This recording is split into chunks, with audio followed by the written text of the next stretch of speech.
Turn it up.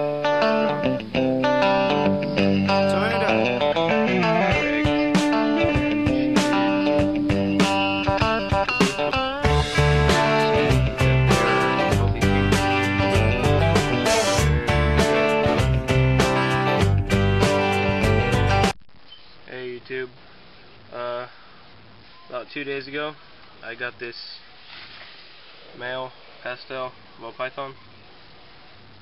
It's only about 2 months old, but it's a really good size. It's got some cool blushing on it and everything. It's a really cool pastel. I plan on breeding it with my big girl next year. Because he's the guy that I bought her from said that he's like a really good eater, and he's been putting on a bunch of weight since he hatched out.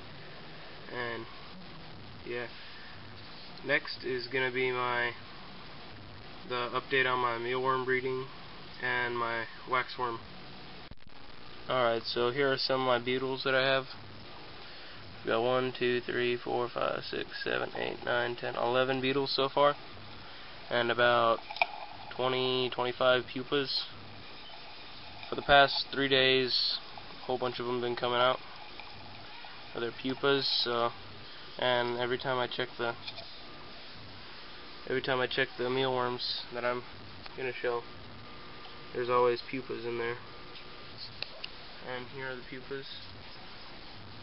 Got a whole bunch of there's actually a beetle right there that just came out.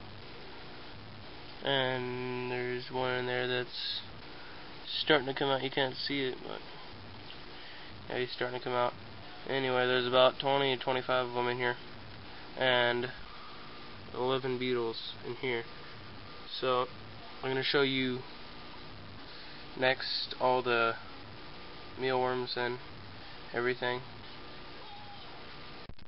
Alright, so here are all my mealworms that I have left from the 3,000 that I ordered. A whole bunch of them died, but you know, it's not that bad. I still got like 500 left, and the ones that are alive are now like super fat and healthy and everything.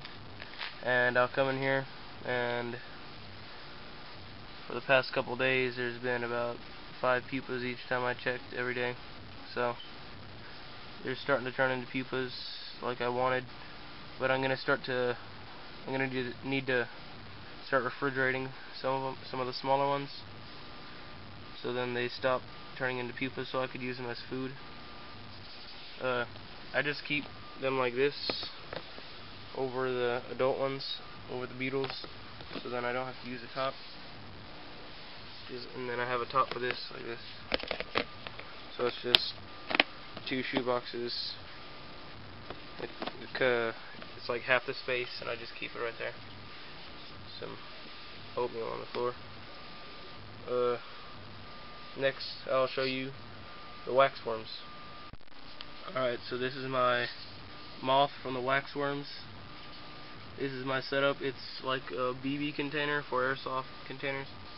I mean, for the airsoft BBs, I cut half the top out, put some screen in there, wax paper for them to lay their eggs, which is what I'm doing right now. And I put honey and oatmeal and oats and stuff like that in the bottom for them to eat. There's only about 8 of them in here because most of the other pupas died. But yeah, these ones are doing pretty good.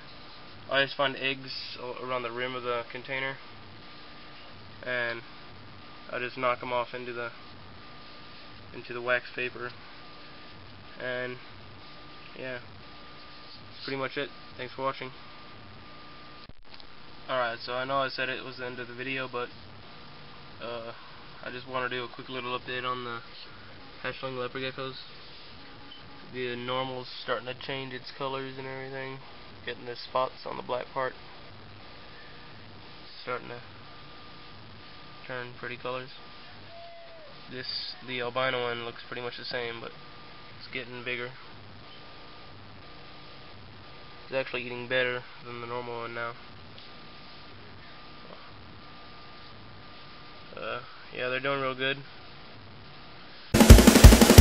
Well, I spent all my This is more addicting than hash. I've been places most people never heard.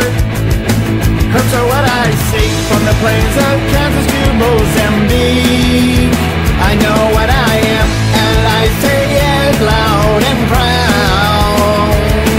I'm a herper, herper. I'm a herper, herper, herper. I'm a herper, herper, herper. I'm a herper, I'm a herper, and I loved it. I have no free time 'cause I breed herbs of every kind. That's why my girlfriend, she thinks I'm out of my mind. I understand genetics better than science teachers get. It's a badge of honor that my life I believe